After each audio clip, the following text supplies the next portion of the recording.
Pero every time kasi na isabi ko, every time na ipopost ko, lahat po yun nawawala.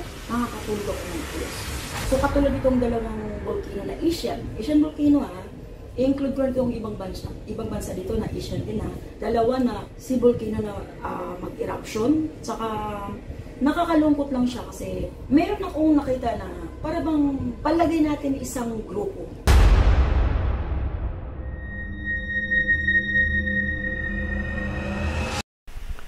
Hello po mga ka-PTV, sa video na ito ay tatalakayin natin ang nakakakilabot na magaganap na napakadaming buhay ang madadamay sa trahedyang ito. Pero kung ikaw ay hindi pa nakasubscribe sa aking channel, baka naman.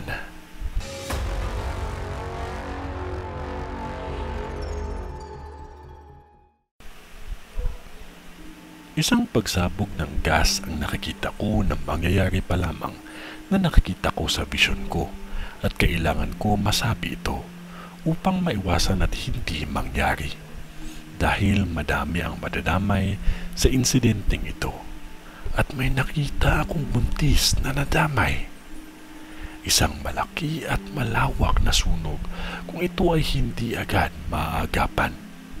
Ang sunog na ito ay hindi kalayuan sa talipapa.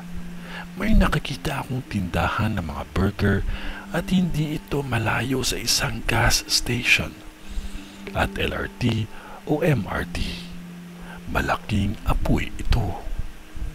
At sa araw na ito kasabay ng napakalaking aksidente na mangyayari pa lamang. Mga residente dito, maging maingat lamang ang lahat at huwag basta makalimot o magtiwala kahit kanino upang walang mabiktima ng kahalayan, lalo na sa lugar na kung saan may nakikita akong ospital ay may isang pagsasalo-salo na magaganap, ngunit napalitan ito ng krimen. At may nakikita din akong aksidente sa himpapawid na mangyayari pa lamang. Ang dalawa ay natuluyan na ito, ngunit ang isa ay naagapan pa naman. Maging maingat ang lahat at huwag kalimutan ang manalangin palagi.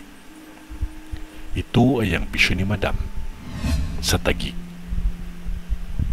Kung ano man yun ay wala pa ding makakatalo sa taimtim na panalangin natin sa Diyos amang makapangyarihan sa lahat.